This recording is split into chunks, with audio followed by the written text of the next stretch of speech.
Hi, I'm Roger Adams, Associate Professor and Rare Book Librarian at Hale Library. Today I'd like to introduce you to Hale Library's cookery collection. The Oxford Encyclopedia of Food and Drink in America lists K-State's cookery collection as the third best collection in the country.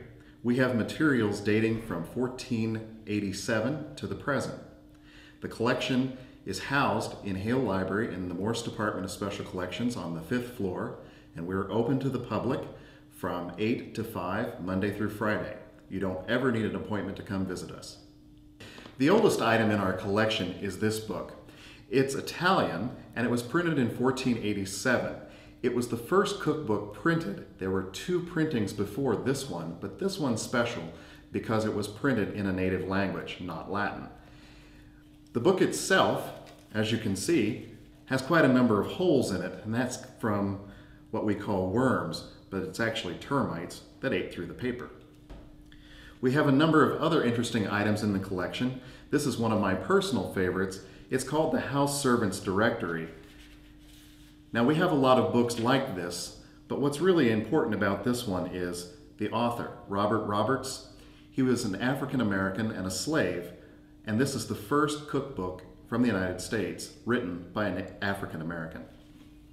This cookbook from 1747, The Art of Cooking, as you notice on the title page, is simply credited to a lady. The author was Hannah Glass. Now, although there had been cookbooks written by women prior to this, in fact some going back to the 1600s, this one is special because Hannah Glass did not use any other cookbook but her own cooking techniques to write it. It is not based on any other cookbook by a man. We have not only the first printing, but the second, which is actually more rare. This printing of The Art of Cookery is from 1747 also. It's the second printing, and it's actually more rare than the first.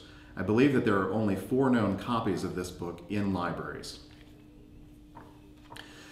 3 to 4 times a year, the Morse Department of Special Collections hosts exhibits in the gallery located just outside of our department on the 5th floor. Our upcoming exhibit, beginning in June and running through August, will be about drinking and bartending, and a little bit about prohibition. This interesting book, Louis' Mixed Drinks, was the first cookbook to mention the use of dry or sweet vermouth in the making of a martini.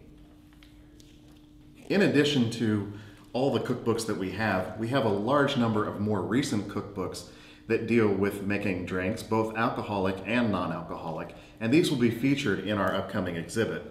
Some of my favorite are the retro or swinger cocktail cookbooks. This one is attempting to mimic those of the 1950s. In 1999, we started the Juvenile Cookery Collection. It's the only such collection in an academic library in the United States. The collection contains cookbooks based on children's literature, such as this Narnia cookbook, cookbooks written for kids, such as Roald Dahl's Revolting Recipes, which takes recipes from his books, and cookbooks by children. This one brings recipes together from the 1940s through the 1970s. In our cookery collection, you can find cookbooks from just about every cuisine known in the world. More recently, we've been adding cookbooks to our collection from around the world that have never been showcased before in Hale Library's collection. Japanese cookery especially was not represented in our collection. In 1998, this cookbook in the entire library's collection. And today we have a significant number that will help you prepare a very interesting meal for you, your family, or friends. African cookbooks are another area that we've been developing recently, as well as Indian and Southeast Asian cookbooks. In addition to the cookbooks that we have in the cookery collection, we have the collections of several prominent food writers. One of the most important is Clementine Paddleford, a graduate of K-State, and who in her years of working in journalism produced thousands upon thousands of articles, and this cookbook, How America Eats, which studies regional cooking in the United States. I frequently get asked how many cookbooks we have in our collection. Cataloged to date, we have over 10,000 cookbooks and probably about 60 to 70,000 books in special collections alone. I do all the cooking at home, and I really enjoy using these cookbooks.